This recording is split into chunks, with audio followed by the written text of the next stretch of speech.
Frederico, apresente-se. Vamos começar a nossa live sobre proteção de dados, segurança da informação, privacidade neste novo normal. Tempos de pandemia, em que está todo mundo online, todo mundo transmitindo dados pessoais à torta e à direita, sem saber. E aí nosso objetivo aqui hoje é gerar um conteúdo bacana aí para o pessoal acessar, poder ter acesso depois, né? Falando um pouco do que é que pode ser feito do ponto de vista de tecnologia da informação, o que a gente tem até, às vezes, do ponto de vista jurídico também em relação ao assunto. Mas eu gostaria que você se apresentasse primeiro para a gente ter aqui a honra de te receber pelo Gintech. Então, por favor. Tá ótimo. Primeiramente, gostaria de agradecer o convite aí do Instituto Gintech Academy, você também, Mariana, pelo convite. E antes de iniciar, eu gostaria de fazer uma breve apresentação. Eu sou o Frederico Coelho, trabalho aí nessa área de segurança da informação, privacidade, proteção de dados há um bom tempo nessa área. E nesses últimos anos, nos últimos 11 anos em especial, e nessa só focado em segurança e proteção de dados. Eu sou auditor líder da ISO 27001. Essa ISO 27001, ela é uma norma própria para a segurança da informação, e sou implementador líder da ISO 27701, que é uma norma nova relacionada à privacidade e proteção de dados. Ambas certificações, então, como auditor líder e implementador líder, pelo Instituto do Canadá, pela PECB, PSCB, já atuo em vários projetos, tanto na área de conformidade, de segurança da informação, como agora em projetos de adequação da LGPD. Inclusive, eu tenho a satisfação de poder compartilhar também alguns projetos junto com você, Mariana, que é sempre um prazer e até facilita muito o meu trabalho quando tem ótimos profissionais em nossa companhia. Então, Fico te basicamente isso. atrapalhando, né, Frederico? Vem advogado e atrapalha o Coreto. Sempre. Justo, porque nós que temos uma visão mais técnica, né, então nós gostamos de realizar algumas atividades mais práticas, né, mas sempre vem o jurídico aí para poder puxar o cabresto e colocar um freio aí nas nossas atividades de adequação. Mas até pensando nesse lado legal, é sempre bem-vindo os puxões de orelha. Mas é assim, a gente vai ver durante esse bate-papo que um bom programa de adequação da LGPD, ela depende tanto da sinergia, não só da TI, segurança da informação e jurídico, como também das outras áreas de negócio. Então, não depende só de um, tem que ter essa excelente comunicação entre as partes. Bom, para quem não me conhece, só para me apresentar aqui bem brevemente, meu nome é Mariana, sou advogada, atuo em alguns projetos aí junto com o Frederico, como ele já falou, né? Eu sou a parte chata do projeto, aquela que fala que as coisas não podem acontecer. Sou especialista em Direito Digital pela Universidade da Califórnia, de Berkeley, e trabalho com inovação, produção de dados. Então, no Gintech, eu sou a head de comunidades, a gente tem uma parceria bacana, fomentar o ecossistema de startups aqui no estado, na região centro-oeste.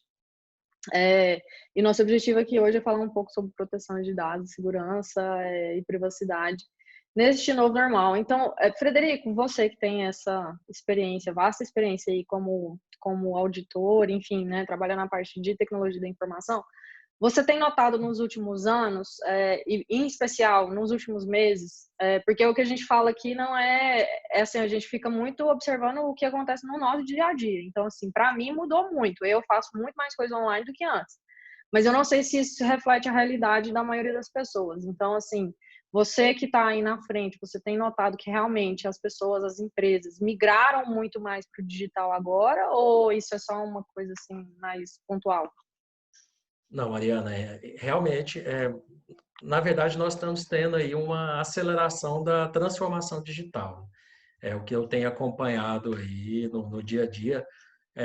Tivemos uma virada de chave com essa pandemia. Então, muita gente, muitas empresas migraram aí para o trabalho home office e com isso começaram aí também as reuniões online, não só reuniões online, mas até o dia a dia nosso, pessoas realizando atividades de academia, exercícios, através de um profissional de forma remota.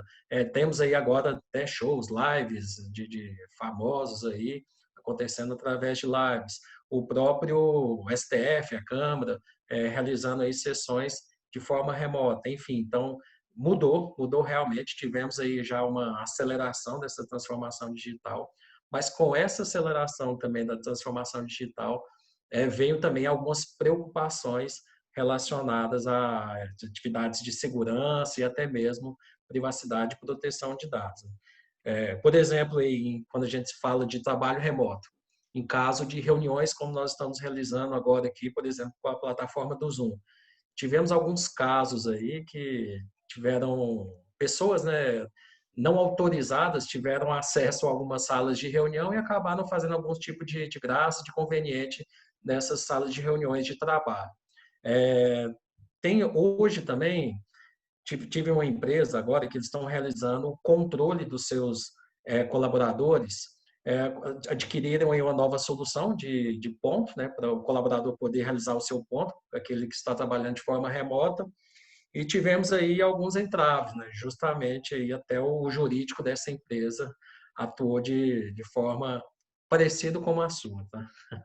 Querendo proibir, não engessar, né, a atividade. Mas agora, como que a empresa iria realizar o controle, né, do ponto desses colaboradores que estão trabalhando de forma remota? Então, essa aplicação, ela tinha que fazer o usuário, o colaborador, das 8 horas da manhã, ele tem que abrir esse aplicativo para poder bater o ponto. E para bater o ponto, ele tem que tirar uma foto também, mostrando que realmente é ele ali naquele ambiente. Além disso, ele ativa a sua geolocalização, para poder informar onde que ele está naquele momento com o seu dispositivo. Então, Uhum. das 8 às 17 horas, ele tem que estar prestando aquele serviço para aquela empresa. E a Uhum. empresa vai ter a rastreabilidade também daquele colaborador, porque tem o dispositivo onde tem o aplicativo instalado, então se ele movimentar, for ao shopping ou para outro local, aí a empresa vai ter toda essa rastreabilidade do colaborador. Então, temos aí várias mudanças, né, nesse cenário devido à pandemia, não só com o trabalho remoto, como eu falei, a parte de regularização de ponto dos colaboradores, e não só na vida profissional, mas como na vida pessoal, como eu falei das lives, enfim. Tivemos aí roubos também de QR Code, essas lives que fazem uma boa ação, né, shows beneficentes, então colocam lá para fazer a doação, posicione sua câmera aqui nesse QR Code para poder fazer a sua doação. Infelizmente, pessoas mal intencionadas utilizam aí da boa fé do cidadão de bem para poder cometer algum tipo de ilícito. Então, tem muitas mudanças aqui que eu acredito que dê para ficar até amanhã para a gente conversar sobre essas mudanças. Mas sim, tivemos muitas. E aí, bom, até aproveitando o gancho aí disso que você falou, eu até vi várias da entrevista nos jornais em relação a isso, a gente está tendo, parece que assim, né, todo mundo teve que migrar pro digital, para o online, mas digamos assim, a educação digital, obviamente, não acompanhou, porque não é uma coisa que você faz do dia para a noite, né, a pessoa não vai entender de plataformas, etc., de uma hora para outra. E aí a sensação que dá é de que está todo mundo correndo atrás do prejuízo, digamos assim, né?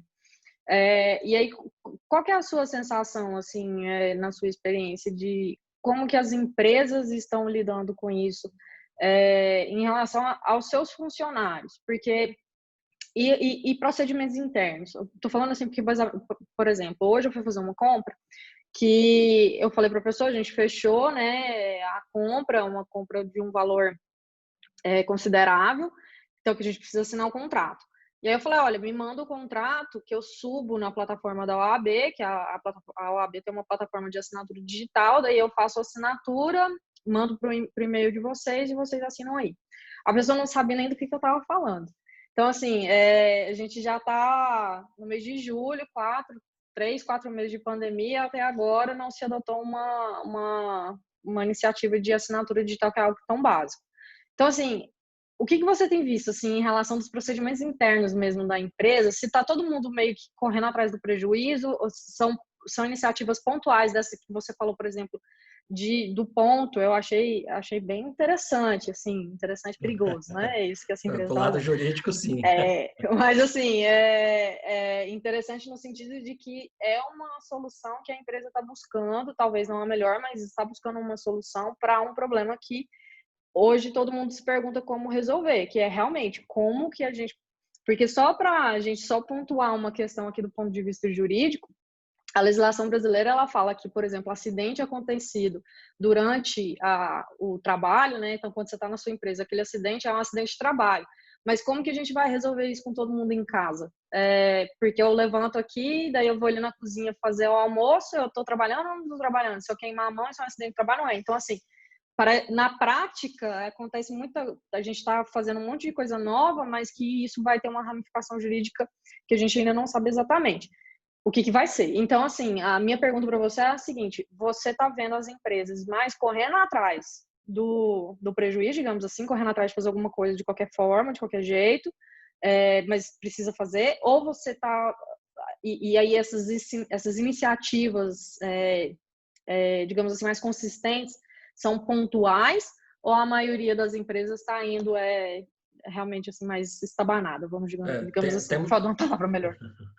Temos dois cenários, Mariana. Um primeiro cenário, que é pouquíssimas empresas aí já estavam preparadas para esse tipo de situação. Como eu trabalho muito com auditoria, para poder preparar as empresas, a certificar na ISO 27000, por exemplo, então eles são obrigados a ter uma série de políticas, processos, procedimentos já bem definidos, já prevendo esse tipo de cenário de desastre. Por exemplo, no caso de uma pandemia, que tem que forçar o usuário, o colaborador, a trabalhar de forma remota. Então, eles já possuem todo um processo, equipes já bem treinadas, conscientizadas de como trabalhar de forma remota, já possuem um termo de compromisso, confidencialidade, já sabem utilizar das boas práticas aí de segurança para poder trabalhar em um ambiente remoto. E a grande maioria, aí sim, que eu vejo muito no mercado, é o que o pessoal, infelizmente, está fazendo em cima da hora. Agora tem que trabalhar remoto. Legal. Então, pega os computadores, ou o pessoal vai ter que trabalhar com o seu computador pessoal, como vai ser? Não, leva os computadores da empresa, leva para sua casa e vamos trabalhar. Tá, vamos trabalhar como? Como vai ser essa conexão entre a empresa do colaborador e a sua residência? Existe algum tipo de segurança nessa transferência de dados que ocorre nesses dois pontos? Como que é a segurança do ambiente lá da casa do colaborador? Será que ele já se preocupou em pelo menos alterar a senha do roteador dele que transmite a internet para dentro da sua casa para tirar de usuário padrão, senha admin, usuário admin, senha admin? Será que essa empresa, que é o que eu vejo muito hoje, estão utilizando aí, não utilizam nem soluções de VPN, que é para poder criar um ponto, conexão segura, né? Eu vou criar um túnel entre os dois pontos da empresa e do meu colaborador, para que eles trabalhem de forma segura. Todas aquelas informações vão passar de forma criptografada. Eles estão utilizando aí de soluções pouco conhecidas no mercado e também soluções aí mais antigas. Eles não se atentam a utilizar a última versão da solução, do software, enfim, não possui principalmente uma política de trabalho remoto. Vou ter que trabalhar remoto, legal, mas eu preciso criar regras. Eu, como empresa, eu tenho que dar as diretrizes, eu tenho que direcionar o meu colaborador de como ele deve trabalhar de forma segura. Ele vai para trabalhar, ele tem que ter um antivírus ativado, um firewall ativado, vai ter que se conectar apenas através da minha VPN, definir os horários de trabalho, os horários que ele vai poder autenticar no meu ambiente, vou ter que assinar um termo que realmente eu li a política de trabalho remoto e eu vou também manter o sigilo do que eu estou realizando no meu trabalho. E o meu dispositivo, meu computador, o meu tablet, meu celular que eu levei para casa para trabalhar, o meu filho, meus filhos, né, minha esposa, ninguém pode ter acesso àquele dispositivo. Para começar a instalar joguinho, que vem aí com alguns brindes também com vírus. Enfim, eu tenho que ter essas regras bem definidas, eu tenho que repassar essas informações de uma forma clara para o meu colaborador e eu tenho que pegar também a ciência que ele realmente conhece aquela política, aquele termo, e ele sabe como trabalhar de forma remota, conforme os desejos, os anseios da organização. Infelizmente, a grande maioria correndo atrás do prejuízo. Frederico, você acha que qual que é a resistência que as pessoas têm de implementar um programa bacana, assim, porque primeira, duas perguntas, na verdade, que eu quero te fazer. Primeiro, levando em consideração a empresa que de médio porte, tá? Uma empresa que compõe 90% das empresas do Brasil. Não vou nem dizer médio porte, não, pequeno porte mesmo. Que tem ali seus 10 funcionários, desses 10 funcionários, 7 estão trabalhando de home office. A empresa, obviamente, tem um budget limitado, ainda mais agora com Covid, as vendas tudo caindo. O que essa empresa pode fazer para fazer um ambiente de trabalho remoto seguro? E se você acha que a resistência ocorre mais porque as pessoas não entendem qual que é a tecnologia disponível, não sabem, e aí não sabem mesmo, ou se é por conta de preço? O preço ainda no Brasil é inviável. É isso aí. O primeiro fator para poder tentar inviabilizar ou ter essa certa resistência, primeiro começa pelo empresário, que ele vai ter uma certa resistência para poder adquirir uma nova solução para que seus empregados possam trabalhar de forma segura. Não só, por exemplo, escolas. Nós estamos vendo diversas escolas que tiveram que fazer investimentos aí em soluções como o Zoom ou como da Citrix, do Microsoft Teams, enfim, diversas investimentos em soluções para poder trabalhar de forma remota. O primeiro cenário, então, de resistência é do próprio empresário, que ele já enxerga aí não como um benefício, né, mas sim mais uma despesa, um custo adicional. E para os colaboradores, os usuários, o que falta mesmo é a falta de conhecimento, de um programa de conscientização para aquele colaborador, para que ele possa acabar com aquela cultura de resistência. Ah, eu não vou fazer porque eu sempre fiz assim, era assim que funcionava. Se eu tiver que trabalhar agora de forma remota, eu não vou conseguir realizar determinada atividade, vai ficar comprometido o meu rendimento. Aí começa a colocar uma série de impedimentos na sua atividade. Então, tudo tem que passar aí por um processo de conscientização da empresa. E também, querendo ou não, tem que fazer investimento em tecnologia. Uhum. Assim, para essa empresa que eu falei aqui, né, que é a grande maioria das empresas do Brasil, você acha que existem soluções? Você acha ou não? Você conhece, né, soluções no mercado que são viáveis financeiramente para essas empresas estabelecerem esse ambiente seguro de trabalho remoto, enfim, uma maior digitalização dos seus processos internos? É. Para reuniões online, Mariana, nós conhecemos, teve alguns fabricantes, como a própria Google, lançou aí o Google Meetings, para poder realizar reuniões de até 100 pessoas, se eu não me engano, ele não cobra esse valor da empresa para poder realizar reuniões online. O Microsoft Teams também, se eu não me engano, tem esse limite também de 100, até 100 pessoas para poderem se conectar no seu ambiente, na sua solução, para poder operar e trabalhar de forma remota. Tá? Agora, outras soluções de mercado, eu não vi praticando isso aí. Infelizmente, como aqui no Brasil nós não temos aí nenhum tipo de solução comercial reconhecida de mercado, são empresas de fora que vêm poder ofertar esse produto aqui no Brasil. Então, já que são empresas de fora, eles trabalham na moeda de fora, na moeda americana. E nossa moeda, infelizmente, ela anda um pouco desvalorizada, o que acaba inviabilizando algumas vezes alguns projetos. Então, infelizmente, o empresário vai ter que tirar a mão do bolso para fazer um investimento, caso ele queira trabalhar de forma segura e evitar um possível tipo de vazamento de dados aí dentro do seu ambiente, caso ele utilize um tipo de solução não conhecida, ou até mesmo alguém cria um tipo de solução para trabalho remoto, porém essa solução, ela por trás dela tem algumas pegadinhas. Uma vez que você instala essa aplicação que promete para você que vai entregar um tipo de trabalho colaborativo na sua empresa, na verdade, por trás, ele está abrindo algum tipo de porta, de brecha dentro da sua empresa para poder ele investigar, começar a rastrear ali possíveis informações sensíveis da sua empresa para depois poder te extorquir ou também sequestrar aquelas informações para poder obter algum tipo de vantagem, algum ganho. Isso que eu ia te perguntar na sequência, assim, qual que é eu já tive experiência, não enquanto empresária, enquanto fiquei sabendo, né? De histórias aquelas, né? O servidor foi criptografado, ainda bem que nós temos backup, porque senão teríamos perdido tudo, e etc. Várias, inúmeras vezes. E desde o começo da pandemia, então, mais ainda. Mas o que eu ia te perguntar é o seguinte: o que você tem visto aí que são os principais prejuízos que uma empresa tem do ponto de vista da tecnologia da informação, né? Quando você não adota um ambiente seguro ou quando você não faz um treinamento com os funcionários, enfim, quando você não tem um programa de proteção de dados estabelecido certinho dentro da sua empresa. Assim, quais são os primeiros prejuízos geralmente que acontecem dentro da empresa?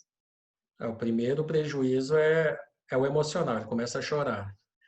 Depois, depois vem o prejuízo aí reputacional e depois tem que ir calculando qual vai ser o tamanho do prejuízo dele. Depende, toda semana, tá? Toda semana eu recebo ligação de algum tipo de empresa que sofreu esse tipo de ataque que a gente chama de ransomware, que é um tipo de malware, uma praga, que uma vez ela entrou no seu ambiente, na sua rede, ela vai começar a criptografar, ou seja, no momento que você deseja abrir aquele arquivo de trabalho, ele vai solicitar uma senha de resgate. Vai abrir uma tela lá informando que ele solicita um resgate para poder reaver aqueles arquivos. Então, pode criptografar todo o seu banco de dados, todas as informações sensíveis aí que você possui dos seus clientes, informações financeiras, enfim, toda a sua base de dados. Uma vez que ele conseguiu fazer esse tipo de criptografia, se você não tiver nenhum procedimento já bem definido, documentado e implementado, com certeza você vai ter dor de cabeça. Já tive casos também que um cliente me ligou, foi atacado teve esse ataque de criptografia, e eu perguntei, e o seu backup? Não, eu tenho um backup diário. Eu falei, então, qual que é o problema? É só voltar ao último backup. Você vai perder aí, o quê? 4, 5, 6 horas de trabalho só. Ele, pois é, Frederico, a minha equipe de TI está tentando voltar os backups aqui, mas todos os backups estão corrompidos. Ou algum backup incompleto, ou seja, havia rotina de backup, porém não havia rotina de execução de testes de backup. Então, além de fazer backups, é importantíssimo eu ter a minha rotina de testes de backup. Eu tenho que validar que realmente aquele backup ali está íntegro. Está íntegro, vai estar Nossa, que disponível maneira no momento maravilhosa certo. de descobrir, né? Justo. A pessoa surta, infelizmente. Eu já tive casos de empresa também que ele conseguiu recuperar aí os backups dos últimos 20 dias, passou aí mais 3 dias, foi atacado novamente. Por quê? Porque ele não resolveu aquela causa raiz do problema dele. Então começou a tampar o sol com peneira, só retrabalho, só prejuízo aí pagando hora extra para os seus colaboradores, perdendo contrato com clientes e estressando também. O que você mais vê assim no seu dia a dia, você está falando toda semana recebe ligação nesse sentido. O que você mais vê Normal. é a criptografia, então, de banco Esse de aí dados. é o mais Número comum. um. Esse é Número o um. número um. E número dois, Esse é o o que campeão. seria? O ano passado e esse ano, 2019, 2020, esse tipo de ataque de ransomware, ele foi o campeão. E qual que seria o número 2? O número 2, funcionário insatisfeito que se desliga da Maravilhoso empresa também. e vaza com as informações. Por quê? Porque a empresa não tinha aquilo que a gente sempre bate na tecla, né? Políticas, processos, tecnologia, termo de compromisso, termo de confidencialidade, enfim, então a série de conjunto de informações que a gente tem que criar, de atividades, né, que nós temos que criar para poder tentar blindar o nosso ambiente. Lembrando também que nós não temos aí um ambiente 100% seguro, infelizmente, mas quanto mais medidas, barreiras de segurança nós implementarmos, melhor ainda. Mais barreira, É. Frederico, curiosidade, tá? Curiosidade. Qual foi o pior caso que você já viu até hoje, assim, que desestabilizou a empresa? Mas você já pegou algum caso, assim, que a empresa, sei lá, teve que fechar a porta, enfim, teve algum prejuízo financeiro muito grande, alguma coisa nesse sentido, assim? Não teve de fechar portas, mas depois eu não procurei mais o cliente, mas ele perdeu aí quase 50% da sua carteira de clientes. Nossa Senhora. Eu atuo também fazendo testes de intrusão. Teve um cliente também que ele nos autorizou a realizar um tipo de teste de intrusão que era até para testar a equipe de TI deles, se realmente a equipe de segurança deles estavam fazendo o seu trabalho. E em contrato, né, então, quando a gente realiza um teste de segurança, nós temos um contrato entre a empresa prestadora de serviço e o empresário, né, quem patrocina o projeto. E nesse contrato, havia acordado, caso nós conseguíssemos aí ter acesso total ao ambiente deles, nós poderíamos comprometer qualquer tipo de informação. Então, nós paramos lá um servidor de produção de uma empresa, de uma fábrica, e eles ficaram aí 9 horas sem poder faturar.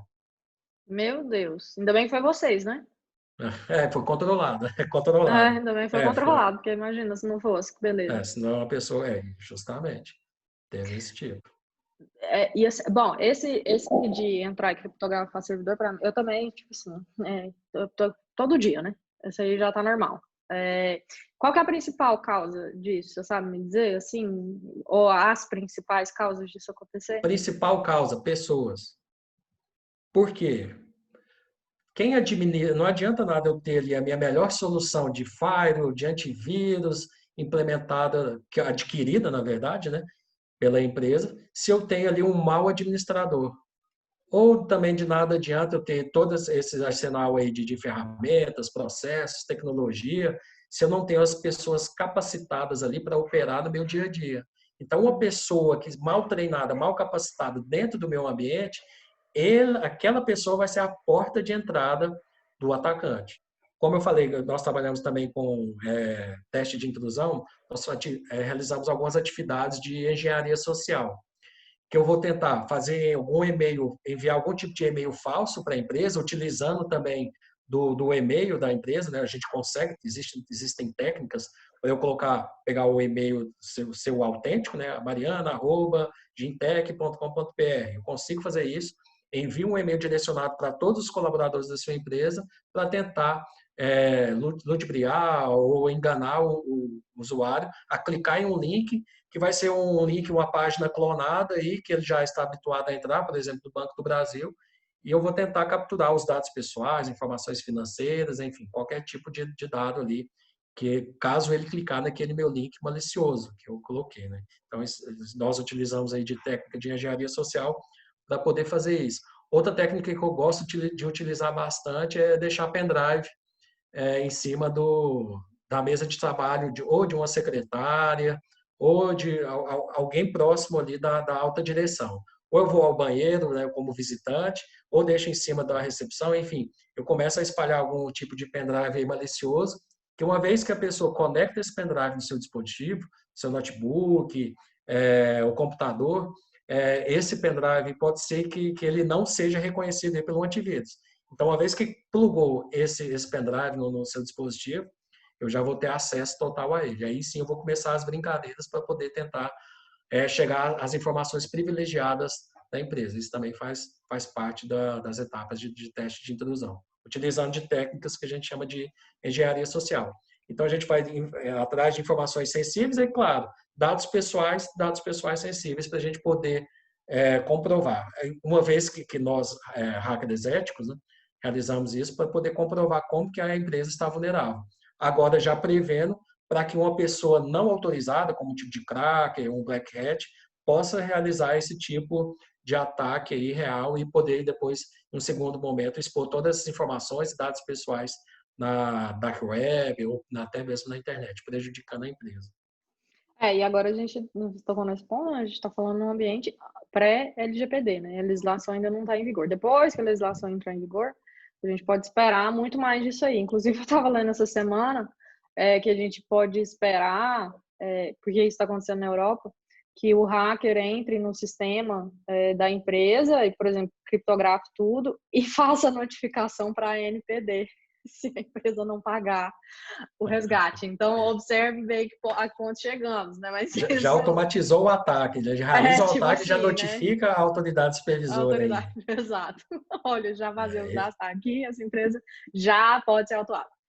Agora, Frederico, quando a gente tem esse caso da criptografia do banco de dados da empresa, porque no geral eles fazem criptografia pedindo resgate, né?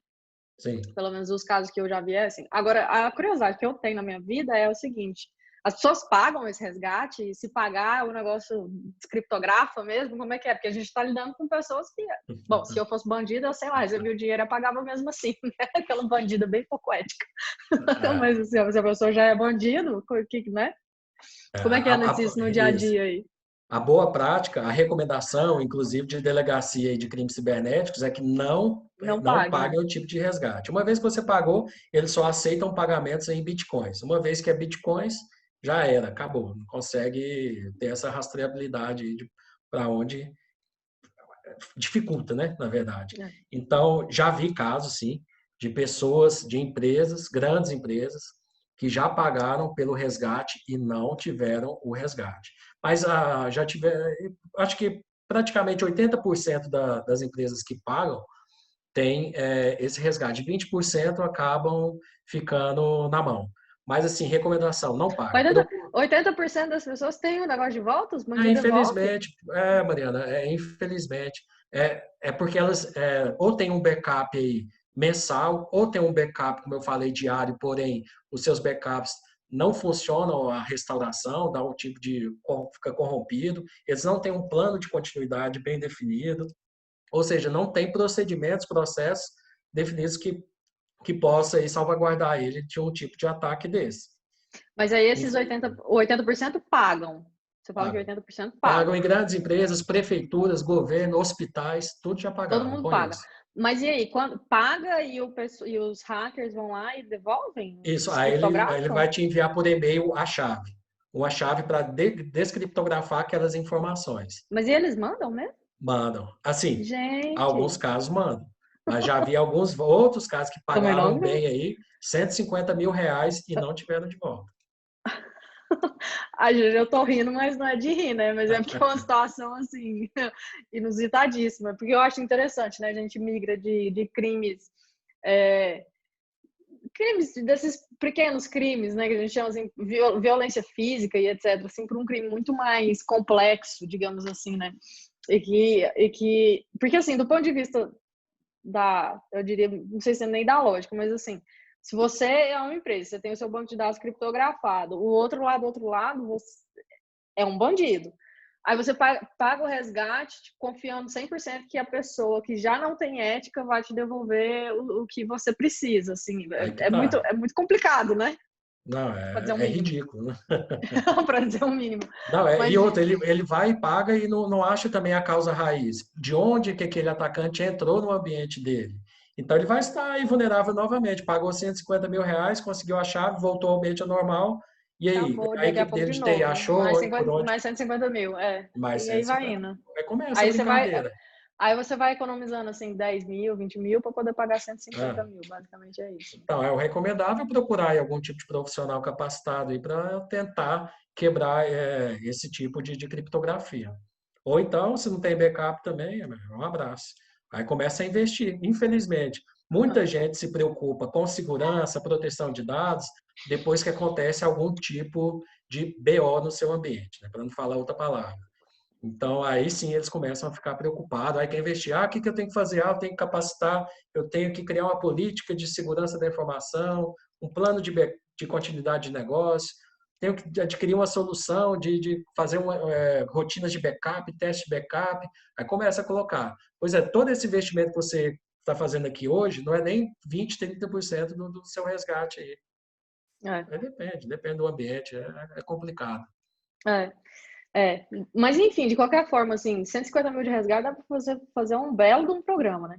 Numa empresa grande. Então, já fica dado o recado aí para a galera. Vamos Então, prestar atenção, porque a grande parte vulnerável aí são pequenas e médias empresas, tá? é, Porque eles não têm essa capacidade de realizar investimentos altos em tecnologia, em segurança. Então, o grande alvo aí são pequenas e médias empresas. é A Juscelia verdade. até mandou aqui no chat, é uma pergunta falando se o antivírus resolve. Juscelia, resolve, mas em partes, tá? Não resolve 100%. E como eu falei, não existe também segurança 100% dentro de um ambiente. Ter um antivírus ajuda bastante. Então, além de ter um bom antivírus, eu tenho que ter esse antivírus atualizado, com as minhas assinaturas sempre em dia. Eu tenho que ter outras ferramentas para poder trabalhar junto com o antivírus e garantir uma melhor proteção, uma melhor sensação de proteção. É. Frederico, aí para a gente já ir caminhando para o final, o que você poderia falar assim, para as pequenas empresas? Vou falar pequenas empresas, até startups também. E startups, sim, a gente está aqui no ambiente do Gintech, né? A gente é um ecossistema voltado para startup. Startup, via de regra, lida com dados pessoais, então, via de regra, se uma empresa, uma startup, e aí, vamos lá, né? Uma startup é alguém que está começando do zero. Imagina você ter esse tipo de problema dentro de uma empresa que tá só começando. É golpe de morte. Mas, assim, o que essas pequenas empresas podem fazer dentro de uma realidade financeira, obviamente, que é limitada, o que você recomendaria, assim, para essas pessoas poderem esses empresários, pequenos empresários, se protegerem? Mariana, pensando em proteção de dados, já pensando também em LGPD, o que essas startups, pequenas empresas, têm que procurar é o conhecimento. Primeiro, e além do conhecimento, essa disseminação de privacidade, proteção de dados, ela é top-down. Então, ela tem que vir lá de cima para ir aplicando para as demais áreas. Tendo esse conhecimento sobre como ter as boas práticas para a proteção de dados, para a segurança da informação, principalmente para, como você falou de startup, eles têm que conhecer, no mínimo, o que nós chamamos de privacidade by design, um framework de privacidade by design, e também nós falamos também de privacidade by default. Então, nesse privacidade by design, todo projeto de startup, desde a sua concepção, desde o seu desenho do projeto, da estrutura inicial do seu projeto, você vai começar a pensar em quais tipos de dados, né? Quais dados pessoais ou informações sensíveis ali que você vai coletar no seu aplicativo. Será que realmente é necessário eu coletar no meu aplicativo aquele série de dados pessoais do meu futuro cliente? Será que não seria só necessário o nome completo, o data de nascimento e o e-mail e o telefone? Qual que é a minha finalidade desse aplicativo? Então, eu tenho que entender, é necessário fazer o que a gente chama, que a legislação chama de registro de atividades, né, ou aquele data mapping, o mapeamento de dados pessoais, para a gente poder entender todo o ciclo de vida dos dados. Quais são os dados que eu irei coletar do meu cliente, onde que eu vou armazenar essas informações, no local, na nuvem, fica dentro do Brasil, fora do Brasil, qual que é se for fora do Brasil, será que aquele país ele tem uma regulamentação que condiz também com a nossa LGPD? Com quem eu vou compartilhar essas informações? Eu já tenho que ter isso definido. E além de definido, eu tenho que informar o meu futuro cliente com quem esses dados serão compartilhados. Quem que vai ter acesso a essas informações? Somente pessoas autorizadas? Eu tenho que deixar isso bem claro, tem que ser transparente com o meu cliente. E por quanto tempo aí eu vou armazenar também aquelas informações que eu estou coletando no meu aplicativo? Depois que aquele cliente utilizou meu aplicativo, ele não vai utilizar mais, acabou o cadastro dele, ou encerrou o seu plano de contratação. Por quanto tempo eu vou ter armazenado no meu ambiente aquelas informações? Então, o recomendável é pensar nesse framework de privacidade by design. Então, eles têm que procurar o conhecimento em relação à aplicação desse framework para já pensar em proteção de dados e também para atender já a LGPD, onde a gente fala de anonimização de dados pessoais, minimização de dados pessoais, ou seja, só vou coletar as informações necessárias, estritamente necessárias para aquela minha finalidade. Posso utilizar técnicas de criptografia, controle de acesso à minha aplicação, enfim, os meus termos, minha política de privacidade e também quais são os direitos do meu titular. Né? Ele tem o direito à exclusão, portabilidade, acesso, enfim, eu tenho que... Tudo isso que eu falei está inserido no framework de privacidade by design. Pensando em startup, eles têm que ter, no mínimo, esse conhecimento desse framework de privacidade by design. E depois, privacidade by default também, que anda junto com o by design. Legal, bacana. Bom, pessoal, acho que a gente encerra por aqui. Frederico, eu queria agradecer muito a sua participação, que foi super legal. Eu acho muito importante a gente também as coisas caminharem juntas, né? A gente não tem como falar de segurança, de privacidade sem falar de segurança da informação, principalmente no ambiente empresarial, né? Então, assim, para as startups que assistem a gente aqui no canal de Gintech, ou até para pequenas empresas, é factível você fazer um ambiente seguro, não é algum bicho de sete cabeças. é muito mais no sentido de você criar políticas e, enfim, treinamentos, entender o conceito, né, do negócio. Então, entender, por exemplo, assim, que um funcionário, ele não vai poder, enfim, conectar um celular dele, utilizar um celular dele pessoal, ele não vai poder, na hora de trabalhar, não, pelo menos não é desejável, né, que ele utilize o computador pessoal dele.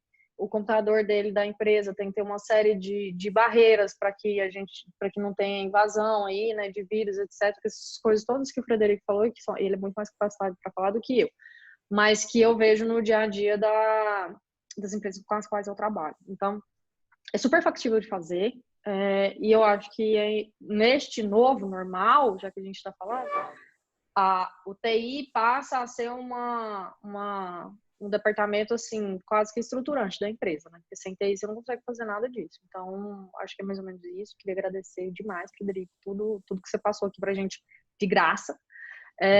Super, super conteúdo. E é isso. Espero que o pessoal tenha gostado. Frederico, fale suas últimas palavras aí para nós. Deixe um recado para quem se importa com a segurança da informação e para quem não se importa. Deixa eu falar só um pouquinho. Sim, pode falar, fica à vontade. Não, primeiro deixa eu te falar, graças ao Gabriel que nós conseguimos entrar aqui, porque a gente não conseguia entrar naquele caminho que você colocou lá no WhatsApp. Sério? Perdão, então. Aí eu coloquei lá, não consegui entrar, a Wagner também não. E aí o Gabriel foi lá e colocou o endereço certinho. Mas assim, foi excelente, espero que a gente que se repita mais essas lives, que é muito interessante para nós, né? Que estamos estudando esse assunto e até hoje eu fui comprar um remédio lá na farmácia e eles pediram meu CPF de novo, aí eu já lembrei disso daqui, falei assim, eu quero ver como é que eles vão fazer depois, a hora que entrar a lei LGPD, eles vão continuar pedindo meu CPF para dar desconto. Mas parabéns pela iniciativa das lives e espero que a gente tenha mais. Frederica, fica o recado. Ótimo. Juscelio, obrigado pela sua participação. Mais uma vez, obrigado aí também, Mariana, o Gintec, pelo convite. É sempre bom poder compartilhar e aprender junto com vocês esse tema aí que está sendo tão discutido, né? E outra, não vai sair na moda, tá? Então, privacidade e proteção de dados é um caminho sem volta. É o novo normal. Isso, é o novo normal, justamente. Então, vamos praticar privacidade e proteção de dados, vamos praticar, assim como a Juscelia já falou aí do supermercado, questiona, cadê a política de privacidade? Eu quero saber com quem você vai compartilhar essas informações. Isso, eu preciso saber se minhas informações vão estar seguras, né? A própria LGPD ela fala que vocês têm que implementar medidas técnicas e administrativas para poder garantir a segurança dos dados pessoais. Então, fico feliz aí com a sua contribuição também, Juscelia. Mais uma vez, muito obrigado pelo convite do Gintec. Estou à disposição para outras lives, para outras reuniões, para a gente compartilhar um pouco do nosso conhecimento que a gente vivencia aí no dia a dia com vocês. Beleza, obrigada a todos que assistiram aqui, quem está assistindo no YouTube. É isso, Frederico. Vamos repetir então, hein? Fica aí, dá o chamado. Gente, obrigada, hein? Valeu. Obrigada, gente. Boa noite. Pessoal. Tchau.